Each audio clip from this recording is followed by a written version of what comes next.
For decades, only a few countries have had the resources, technology, and expertise to build true supercarriers.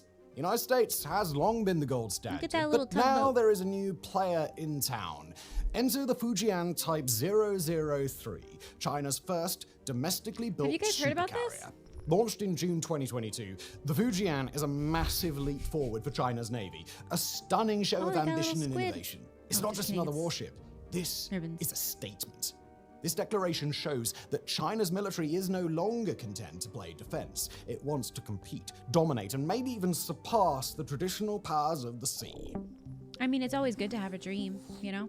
The Fujian Type 003 Not everybody can be is a like game us. changer. This ship stands toe-to-toe with the world's largest and most advanced carriers like the US Navy's Gerald R. Ford class carriers.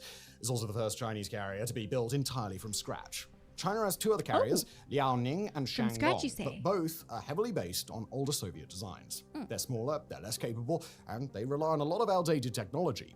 The Fujian is all new. It is sleek, it is modern, and it is packed with cutting-edge systems. The Fujian is named after a coastal province in China, one that's strategically significant given its proximity to Taiwan. If that's not a statement, we don't know what is. The carrier was constructed by the yes, Jianyang okay. shipyard on Changxi Islands near Shanghai, one of China's most advanced naval shipbuilding facilities. Construction began in 2015, though the project remained shrouded in secrecy during its early stages. Initial work focused on laying the keel and developing modular sections, a technique that allowed different parts of the carrier to be built simultaneously What is his before being accent?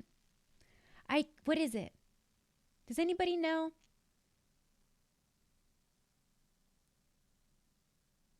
Here. during its early stages. Initial work focused on laying the keel and developing modular sections, a technique that allowed His accent is British internet? Ah. British? Highlander, it's over. Team B U.S. aircraft carrier potentially. Definitely a Brit. Okay. I couldn't tell. The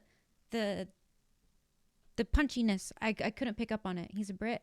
London potentially? Yes. Thank you guys. different parts of the carrier to be built simultaneously before being assembled. By 2018, satellite imagery revealed significant progress as the ship's hull began to take shape. The Fujian was officially launched in a highly publicized ceremony on June 17, 2022. The event marked the transition from construction to outfitting, during which advanced systems such as the electromagnetic aircraft launch system and radar equipment were installed. Sea trials were expected to conclude sometime in 2024, with the ship entering active service shortly after that. It's not immediately clear how far along in the process the carrier is. China doesn't exactly post many updates about its cutting-edge floating Titan, but with 2 sea trials now under its belt, it will likely begin roaming the oceans for real in 2025 or 2026 at the latest. All right, imagine you're trying guys, to... if it's roaming, it's lost. Should we help it find its way back home? We're so nice here in America. We'll just, oh, hey, buddy, you lost? create a website and it feels like you're battling 1,000 different tools and juggling designs and payments and content. It's a mess, but Squarespace is here to tidy all of that up. It's an all-in-one seamless design to... Now this is like having a just beautiful but totally personalized to your I've needs. used Squarespace, No design experience, actually. no problem. Design I've used intelligence Squarespace. takes care of all the heavy lifting. And then the Squarespace payments. If you're running an online I don't store, have it right you now, know but I've how used it in the important past. is It's to a make the website payment builder. It's process. actually Apple pretty quit legit. worrying about payments. I think. And if you're looking I to think it raise was. funds and accept information for a free trust purchase, according to some reports, many of the components are still being fitted even as the ship completes its sea trials. There's practically no information out there yet regarding armaments, so let's begin with the nuts and bolts.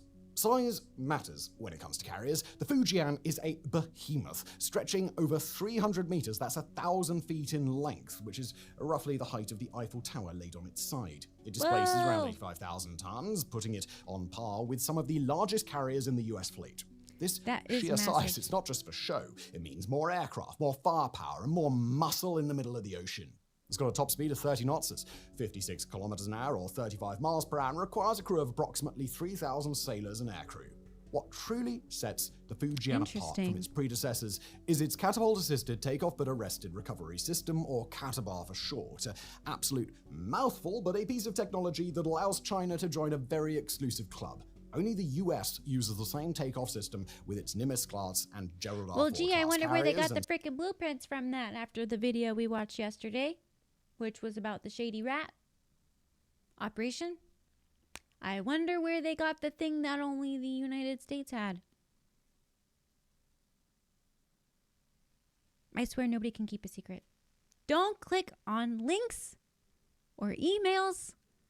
Do your cyber awareness training. Stop clicking links. What the heck? France uses Aliens? them with the Charles de Gaulle.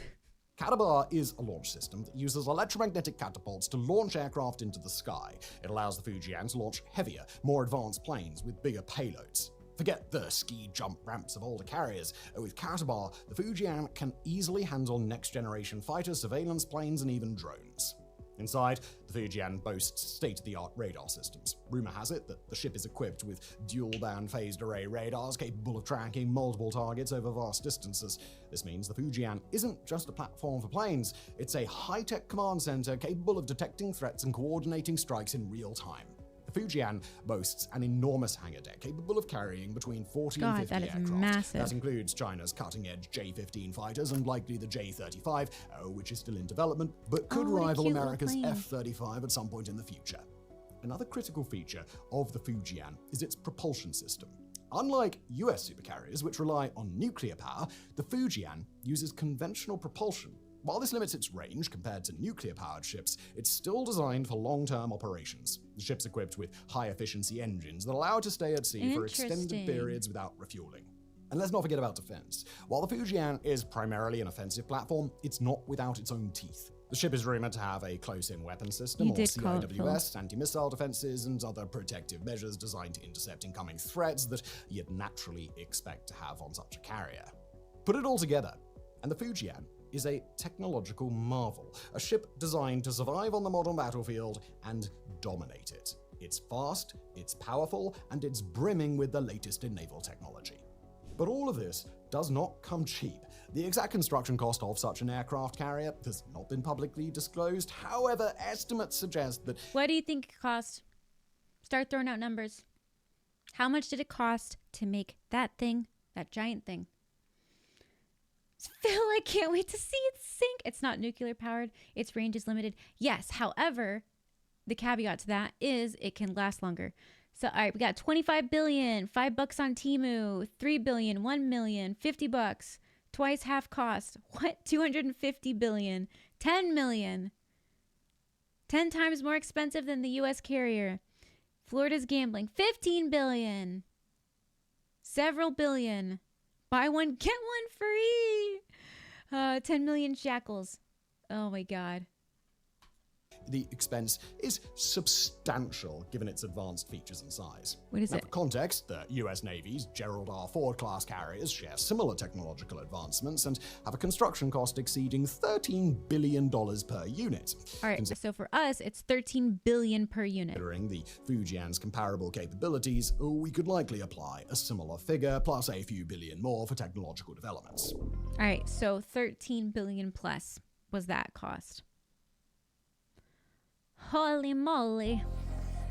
That is not the chump when change. discussing the Fujian Type 003, it is impossible to ignore the inevitable comparison to the US Navy's Gerald R. Ford class, the pinnacle of American aircraft carrier innovation. Both represent their nation's ambitions to dominate naval power, but their differences highlight distinct approaches to military engineering and strategy. The Gerald R. Ford class is the US Navy's most advanced carrier, boasting groundbreaking technology such as the electromagnetic aircraft launch system, which replaces traditional steam catapults for smoother, more efficient aircraft launches. The Ford also features advanced radar systems, a redesigned flight deck for increased sortie rates and nuclear propulsion, allowing it to operate for 20 plus years without refueling. It has got nuclear to be powered, terrifying to land a plane on a carrier. There is zero room for error.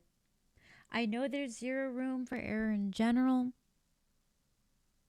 I just feel like that would be so scary. Fujian Type 003 mirrors the Ford in many ways. It's China's first carrier to feature EMALS, marking a leap forward from its earlier design. The EMALS catapults are designed to be around 90 meters or 290 feet long, similar to US systems. This puts the Fujian on par with the Ford's aircraft launcher capabilities, enabling it to deploy similar style aircraft. Steven, you do it. Where the Ford outshines the Fujian is in endurance and Okay. experience. Nuclear propulsion grants the Ford unmatched operational range, while the US Navy's decades of carrier warfare expertise far exceed China's emerging carrier strategy. However, the Fujian signals China's rapid technological advancement, narrowing the gap dramatically between it and the US in terms of naval dominance. While the Gerald R. Ford class Yeah, they're narrowing the gap. There's still a pretty big gap, though. America, heck yeah. still leads in raw capability, the Type 003 is a bold and brash statement that China is ready to challenge that dominance on the high seas. And the race is now closer than ever. The role of the Fujian in China's Alright, military first and foremost, the strategy. Fujian Tell me is about about power it right projection. now. As we said at the beginning of today's episode, aircraft carriers aren't just warships, they are floating bases capable of carrying dozens of aircraft. Yes, they are thousands floating of miles away. bases. You can land, you can take off, you can refuel if there's an emergency, you can get repair, there's storage, you can replace, you can send support from there, helicopter, whatever. Good spot. From home. For China, this means the ability to extend its reach far beyond its shores. But With limited Fujian, reach. China can operate deep in the South China Sea, the Indian Ocean, even the Pacific, supporting its territorial claims, protecting shipping lanes, and intimidating rival nations. The South China Sea Attempting. is a particularly hot zone. It's one of the most contested regions in the world, with overlapping territorial claims from countries like the Philippines, Vietnam, and Malaysia. China has already built artificial islands, equipped them with military bases, and asserted its dominance. The Fujian adds another layer to this strategy. It's a visible, mobile presence that can enforce China's claims, deter opposition, and challenge the US Navy, which has traditionally dominated these waters. But it's not just about the South China Sea. The Fujian also plays a key role in the Taiwan saga. Taiwan, regarded by China as a breakaway province, is a central focus of Beijing's military strategy. The Fujian casts an ominous shadow across the Taiwan Strait, bolstering its ability to blockade, intimidate, or launch an offensive if tensions ever escalate. With its advanced capabilities, the Fujian provides air support, reconnaissance, and strategic The same way, and I'm saying this neutrally, the same way we would feel about China establishing a base in, let's say, Puerto Rico, is the same feeling China gets for the same feeling we would get if China established a base in Puerto Rico is the same feeling China has for us establishing stuff over in Taiwan. In terms of geographical proximity of the oppositional force, just to put some perspective, that's basically what's going on. dominance in a political Taiwan is conflict the Puerto zone. Rico of Beyond China. Taiwan, the Fujian is about global influence. China has been expanding its footprint worldwide, from building Yeah, it's ports like in their Africa Cuba. to signing trade agreements in Latin America. The Fujian enables China to support these efforts militarily, protecting its interests and showing the world it has arrived as a major naval power. Challenges and limitations. Now, Tell for me all about its it. strengths, the Fujian Type 003 is not invincible. It's course a not. remarkable achievement, but like any ambitious project, it comes with significant challenges and limitations. First, there's the issue of operational readiness. Building a carrier, that's one thing. Learning how to use it effectively is quite another. The Fujian is still in its testing phase, and while it looks impressive on paper, it will take years before it is fully operational. Training pilots to use the Katabar system, coordinating complex carrier strike groups, and mastering the nuances of blue water operations are monumental tasks. Yeah, if this The is US their Navy first carrier, imagine when our first carrier was. When was the United States? Just to put things into perspective, when was the Wait, no, that's not how you type. When did the USA make its first aircraft carrier? We made our first aircraft carrier in March 1922, originally named USS Jupiter. Imagine. And this is why American military is so good, because we started stuff super young. Okay? So, 1922, United States makes their first aircraft carrier. We made our own Navy. Since then, the Army had made the Air Force. We got the Coast Guard. We got the Marines. We got Space Force. We got National Guard. We got, a whole bunch of stuff. The amount of prep, education, maneuvers, formations, patterns, practice, experience, learning we've had since 1922. It's over 100 years ago we made the first aircraft carrier. That we've learned how it works with our geographical location, with enemies, with different like space in the water, storms, things that you just learn with time. We've been learning since 1922. They just made theirs. When was this video made? Hang on, I'll just Google it. When did China make their first? And it's not even officially done yet. It's in the testing phases. First aircraft carrier. China's first aircraft carrier was commissioned on September 2012. 2 weeks ago, the construction of the first Type 003 class aircraft carrier was in February 2021. Okay, we still have about 100 years if you take off a couple of experience. I'm not even sweating, and none of y'all should be either. Has had decades to perfect these skills. For China, it's new territory. And then there's the lack of combat experience. Not decades. China's Navy had centuries. has grown a century, rapidly, over a but century. hasn't faced the same real-world conflict as its Western counterparts. The US Navy, for example, has a long history of deploying carriers in combat zones from World War II to modern-day conflicts in the Middle East. The Fujian, on the other hand, is untested in battle. While a powerful deterrent, its capabilities in a high-stakes conflict remain It's very kawaii. uncertain. And another challenge is the conventional propulsion system. With conventional engines, the Fujian is limited in its range and endurance, requiring it to return to port or rely on resupply ships for fuel. This could be a significant disadvantage in a prolonged conflict or a far-flung operation, especially if supply lines are disrupted. The technological gap is also worth mentioning. While the Fujian is packed with advanced systems, it's still playing catch-up in some areas. For example, its air wing, while formidable, doesn't yet include a proven 5th-generation stealth fighter. The J-35 is promising, but it's still under development. Meanwhile, the US Navy has the F-35C, a battle-tested stealth fighter widely regarded as the most advanced in the world. This gives the US a significant edge in air superiority. The launch of the Fujian Type 003 sent ripples across Global Navy the global dynamics. naval landscape. Naval. The Indo-Pacific has become the center of modern naval competition, with the South China Sea as a major flashpoint. Huh. This is a different angle of the map. This is Alaska. And that's Russia. That's actually pretty close. This region is Okay. critical for global trade. An estimated 30% of the world's shipping passes through it, and is also rich in resources.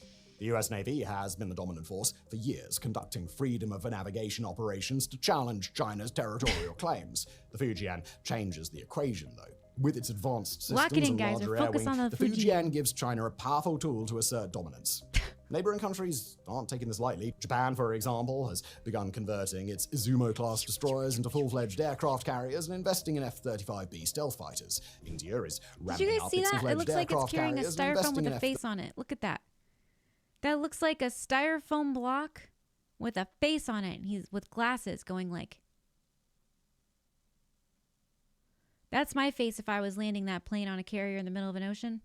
F-35B stealth fighters. India is ramping up its naval capabilities and launching its own domestically built carrier, the INS Vikrant. Even Australia, a traditionally quieter player, Australia has mentioned, strengthened let's its naval ties with both the US and the UK through the AUKUS alliance, which includes plans for advanced submarines.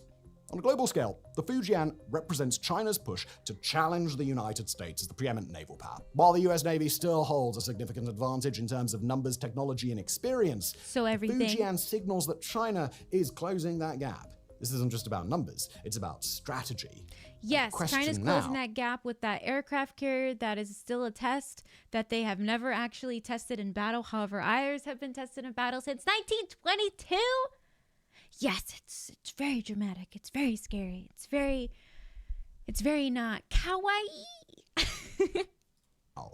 Is what comes next. Will China build more carriers, possibly nuclear-powered ones, to They haven't expand its finished reach building one. even It's further? still being tested. According to vague reports, and sorry, that's all we've got, China likely wants to have another 3 carriers deployed by 2035. Oh, yes, and I which would like having to significant- have 3 houses. And I would like to have 3 houses and 3 dogs and 3 monitors. No, this guy was actually great. I liked him a lot. This is Fujin Type 003, China's incredible aircraft carrier. We're going to go ahead and give it a like. Oh, I have to sign in. It's over. I'm using the Brave browser. Anyway, Mega Projects, super well-known guy, it looks like. Give him some follow. Give him some love. This was a very good video. Fantastic job. Good. Yes, very, very good. Very, very good. Very, very good. You heard it. Hammy has once more monitor. Guys, I actually have a monitor on the way.